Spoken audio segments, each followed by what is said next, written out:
here we are, we're going to talk about safeguarding our children again. And some of you are getting tired of hearing me and talking about this, and many of you may be tired of seeing me talk about it, but it's happening every day.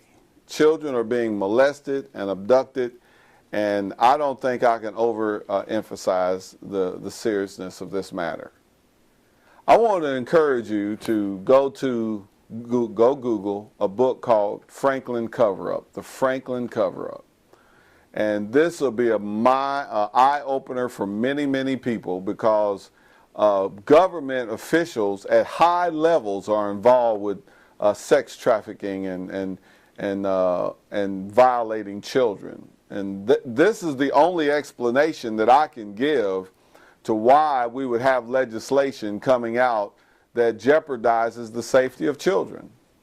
Let's look at it. The Governor Brown in California saying that, okay, we're going to provide legislation for transgender children to select what shower they want to shower in when they're in public education. Well, that means if a guy who wants to be a girl decides he wants to shower with the girls, well, he goes with the girls' shower room. Well, you know, that is so flaky, and America ought to be outraged over it. Well, in the book, The Franklin Cover-Up, it exposes a lot of this conspiracy. And it's not a conspiracy theory. It is something underhanded going on that jeopardizes the safety of children. In the Franklin Cover-Up, in that case, there were judges, there were politicians, there were congressmen, there was law enforcement. And what they did, they came and they raped a large number of children.